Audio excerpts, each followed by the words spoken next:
Imagine challenging someone to a game and then discovering that game is older than your entire country. Some of the world's favorite games have survived for thousands of years. Ancient kings played them, warriors trained with them, philosophers argued over them, and somehow they're still keeping people awake at 2 a.m. today. From football's chaotic ancestors to chess battles, wrestling champions, ancient archers, and mysterious board games from forgotten civilizations, we're about to travel through thousands of years of human history, one game at a time. So grab your imaginary time machine and let's play some ancient games.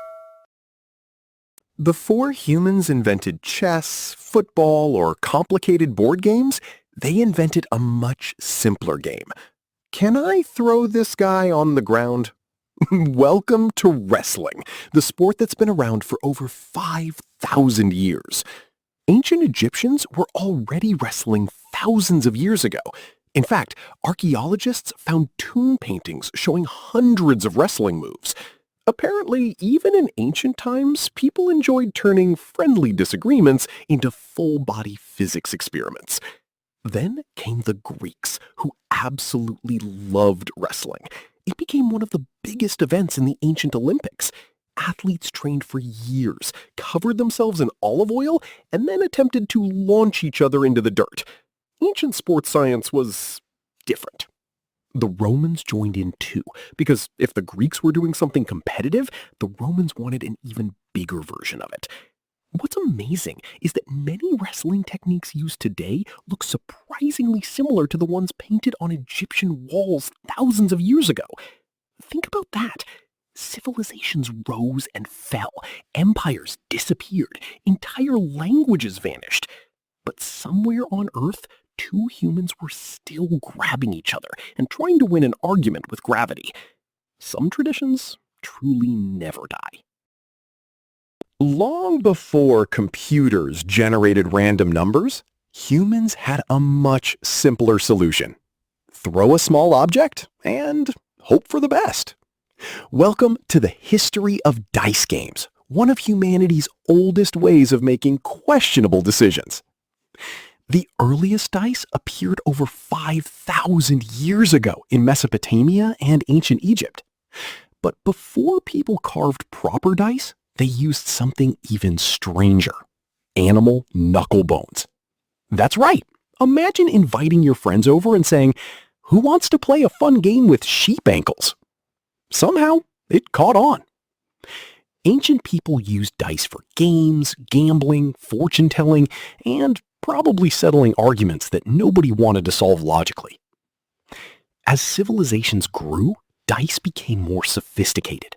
Cubes with numbered sides appeared across the ancient world.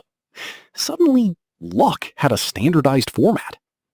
Romans became particularly obsessed. Soldiers, merchants, and emperors all rolled dice. In fact, gambling became so popular that authorities occasionally tried banning it. This worked about as well as telling people to stop having fun. What's amazing is that modern dice are still almost identical to their ancient ancestors. Thousands of years have passed. Technology has transformed the world.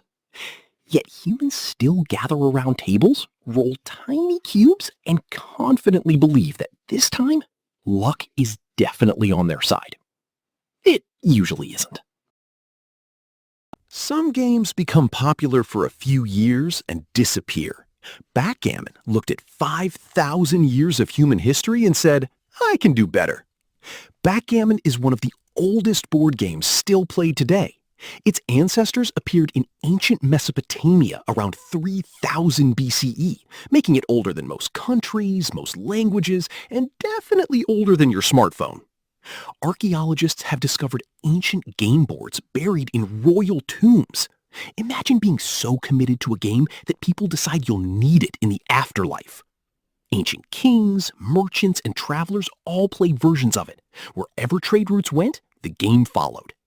The rules changed over time, but the basic idea remained the same. Move your pieces, roll the dice, and try not to make terrible decisions. which, as it turns out, is also a pretty good summary of human history. What makes backgammon special is that it combines skill and luck. You can spend years mastering strategy, calculating probabilities, and planning brilliant moves. Then the dice show up and have completely different ideas. Thousands of years ago, a player in Mesopotamia was probably staring at a terrible dice roll and thinking, "You've got to be kidding me." And thousands of years later, modern players are still saying exactly the same thing. Some experiences are truly timeless. Before archery was an Olympic sport, it was something much more important. It was dinner. Thousands of years ago, if you were good with a bow, you ate well. If you were bad with a bow, well, let's just say the berries were looking pretty attractive. Humans have been using bows and arrows for at least 10,000 years. Long before cities, kingdoms, or written history, people were already turning sticks and string into surprisingly effective long-range technology. Eventually, archery became a military superpower. Entire armies depended on skilled archers. Some warriors could fire arrows so quickly that they probably made enemy soldiers wonder if the sky itself was attacking. Then, something interesting happened. As guns became more common, bows slowly retired from the battlefield. But instead of disappearing, archery reinvented itself as a sport. Apparently, humans enjoyed shooting arrows at things a little too much to stop. Today, archers compete with incredible precision, hitting targets from remarkable distances. The equipment is far more advanced, but the challenge remains the same. Can you hit the target? It's a question humans have been asking for thousands of years. And judging by some of our attempts, the answer is still occasionally no. But that's part of the fun. Some ancient games test your strength. Some test your luck. And then there's Go, a game that quietly asks, how good is your brain really? Go was invented in ancient China more than 2,500 years ago, making it one of the oldest board games still played today. The rules are surprisingly simple. Players take turns placing black and white stones on a board, trying to control territory. That's it. You can learn the rules in a few minutes. Mastering the game, however, may require several lifetimes. Ancient Chinese scholars considered Go one of the essential arts of an educated person. Alongside painting, music, and calligraphy, apparently sitting quietly while plotting your opponent's downfall was seen as a valuable life skill. What makes Go famous is its incredible complexity. There are more possible Go positions than atoms in the observable universe, which means every time you play, your brain is basically wandering through a mathematical jungle with no map. For centuries, the game was considered so difficult that even powerful computers struggled against top human players. Imagine inventing a board game so complicated that it confuses machines 2,500 years in the future. That's a pretty impressive achievement. Go proves that you don't need flashy graphics, explosions, or giant armies to create a timeless game. Sometimes all you need is a board, a few stones, and enough strategy to make your brain ask for a coffee break. Most sports begin with a simple idea. Polo began with the idea of, what if we played a ball game while riding horses at full speed? Because apparently doing one difficult thing at a time wasn't challenging enough. Polo originated in ancient Persia over 2,500 years ago. At first, it wasn't just a game. It was military training. Cavalry soldiers used it to improve their riding skills, teamwork, and control of their horses. Somehow, repeatedly chasing a ball around a field turned out to be excellent preparation for warfare. Over time, the game spread across Asia and eventually reached the rest of the world. Kings loved it, nobles loved it, spectators loved it. Mostly because watching highly skilled riders sprint across a field while trying to hit a tiny ball is surprisingly entertaining. And surprisingly difficult. Think about it. First, you need to control a horse moving at high speed. Then you need to spot a small ball. Then you need to hit that ball accurately with a long stick. Many of us struggle to do one of those things while standing still. Yet the basic game has survived for more than 2 millennia. Empires came and went, borders changed, entire dynasties disappeared. But somewhere, someone was still riding a horse and thinking, you know what would make this more exciting? A ball. Today, football is the world's most popular sport, but its ancestors were a little less organized. And by a little, I mean complete chaos. More than 2,000 years ago, the Chinese played a game called Cuju, where players kicked a ball and tried to score goals without using their hands. It was surprisingly sophisticated and is often considered one of football's earliest ancestors. Meanwhile, the ancient Greeks and Romans had their own ball games. The rules varied, but they generally involved lots of running, lots of shouting, and occasional confusion.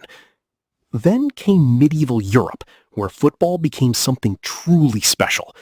Entire villages would compete against neighboring villages. There were very few rules. No official field, no referees. Sometimes the goal was literally on the other side of town. Imagine trying to explain that to a modern coach. What's the field size? Yes. Eventually, people decided that maybe football should have actual rules. In the 1800s, standardized regulations were introduced in England, helping create the modern game we know today. And from those chaotic beginnings came a sport watched by billions. Not bad for a game that once looked like a giant historical traffic jam with a ball in the middle. Most people avoid war. Chess looked at war and said, let's shrink it down and put it on a table. Chess began around 1,500 years ago in India, where it evolved from an earlier game called chaturanga. The pieces represented parts of an army: infantry, cavalry, elephants, and chariots. In other words, chess started as a tiny military simulation. Fortunately, with far fewer actual explosions. The game traveled through Persia, spread across the Islamic world, and eventually reached Europe, where it continued to evolve. And so did the pieces. Originally, the queen was one of the weakest pieces on the board. Then, medieval Europe upgraded her into the most powerful piece in the game. That's got to be one of the greatest career promotions in history. Over the centuries, chess became the ultimate battle of strategy. No luck, no dice, no random events. If something goes wrong, there's nobody to blame except yourself. Which is exactly why many players spend hours blaming themselves anyway. Today, chess is played by millions of people worldwide, from school classrooms to international tournaments.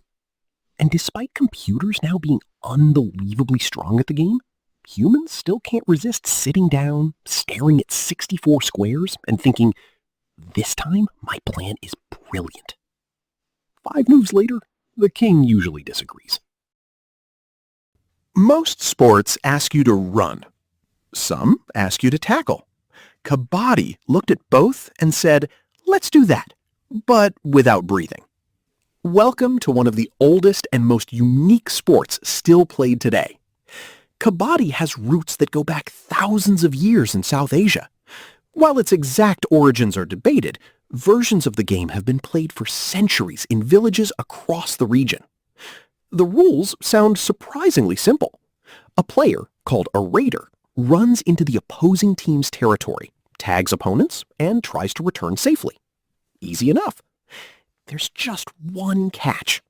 The raider must continuously chant Kabaddi, Kabaddi, Kabaddi without taking a breath. Suddenly, things get a lot more interesting. Imagine trying to sprint, dodge defenders, plan your escape route, and avoid being tackled by several determined opponents, all while proving you're still holding your breath. It's like tag, wrestling, strategy, and lung capacity got together and invented a sport. For generations, Kabaddi was played on dusty village fields with little more than a marked playing area and enthusiastic competitors. Today, it fills arenas, attracts millions of viewers, and has professional leagues. Not bad for a game whose main challenge can be summarized as run over there, touch somebody, escape, and don't breathe. Human beings really do come up with some wonderfully strange sports.